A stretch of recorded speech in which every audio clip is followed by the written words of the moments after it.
Hey, howdy, hey everybody, this is Pete, and when I was making my other video, I started talking about a banjo that I had restored, and it kind of brought to my mind that I'd never really had it on YouTube. I've had it on Facebook with some really short videos with my phone, but I've never put it on YouTube.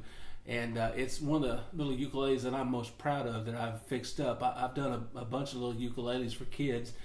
Gotten some old ones, not antique, but I've gotten some that were inexpensive and put the necks back on them and put the fretboards and all that kind of stuff and made it so people could play it. But this was one I made friends with a guy in Texas.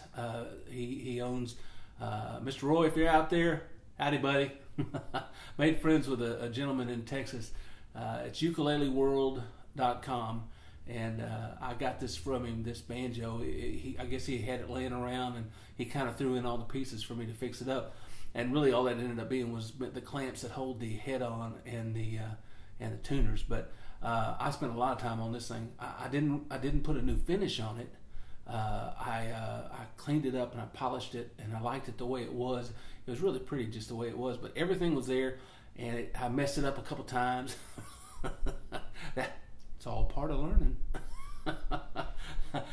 Kind of hurts your pocketbook every now and then when you got to buy another skin off of something for the head. But anyway, long story longer. Here she is. This is my little ukulele, and I'm really proud of it. I can't play it worth a crap. I try. I have fun with it. I go out to the square, and everybody knows what a banjo sounds like. And this is the little guy that. Lady come all the way across the square and said, "Hey, look, you're going to have to tone that down a little bit." And it's kind of funny because, I mean, she was on the other side of the square and I was playing this thing, and I couldn't figure out why in the world she'd care one way or the other. Everybody that was around was having fun with me. I even had some people singing with me, and she said, "That thing's so loud, you just got to tone that down." Never saw her before, never saw her after, but you know, hey, I toned it down because I'm that kind of guy. I said, "I'm so sorry." So lady, if you're out there, I did. I toned it down. I put my mute in the back, and I just played like that. But anyway, what I mean by mute is this little rag here. This thing is the loudest thing in creation. It really is. It's just the loudest little instrument. When you start playing, it'll make the windows rattle. It's so loud. It really will. It'll make the windows rattle. I'm not kidding. But hey, look, here we go. I'm going to just do this real quick here. It's a Slingerland. It's got very inexpensive tuners on it, which they work great. It's got an ebony nut. It's got steel frets. It's got little perloid markers. Everybody and their brother smoked all for the last 100 and something years. This thing had the most awful, orangey, gooey smoke crap on it. I mean, that's what it is. It's nicotine and stuff that's from cigarettes, and which all the old instruments have them. I mean, anywhere you played, everybody smoked. But this thing, the perloids, when I went to peel it off, it was almost like little pieces of orange plastic that came off. But it was just gooey cigarette stuff.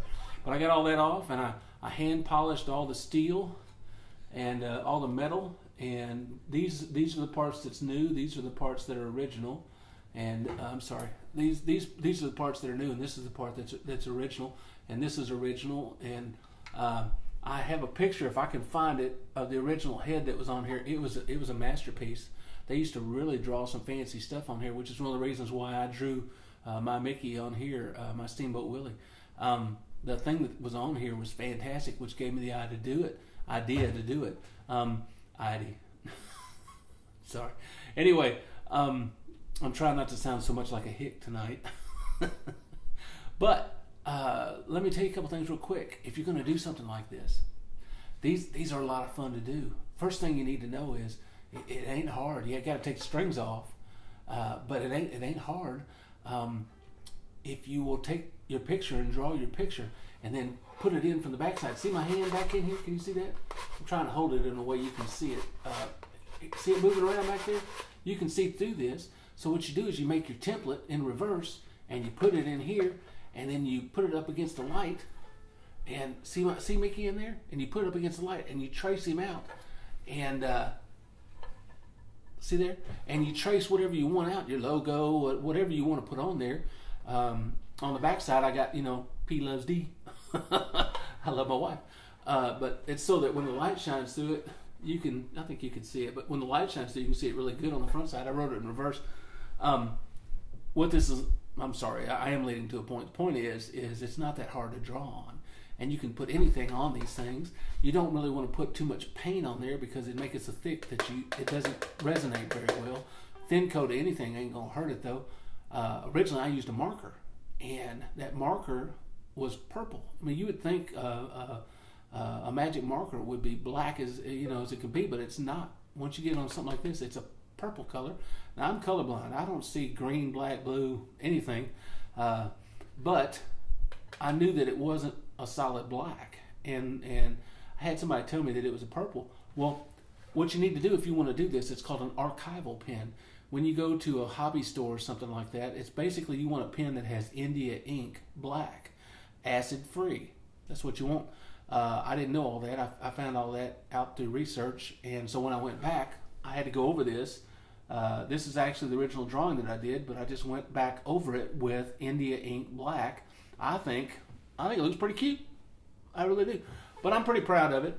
And real quickly, I'm going to play it, but I'm going to show you something real quick. This is what I call the mute. This is the wife pleaser. It's a wife. That's what it is. This is what makes the wife happy. If I don't play it with this in the back, she comes in there and, buddy, she's going to kill me. And I'm going to show you why. I'm going to put the mute in first, okay? Here's the mute. Now, hear that? I fixed to prove a point. Okay, and I'm not going to do anything different. Hear that? All right. Think I'm kidding? Not doing anything different. I can see my meter going all the way off on my recorder. Anyway, but that's all it is. I just wanted to show it to you. I can't play it really well.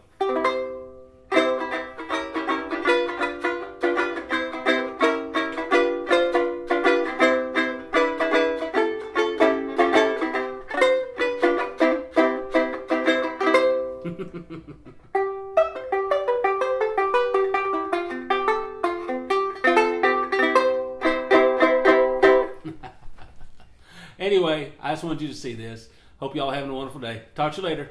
Bye-bye.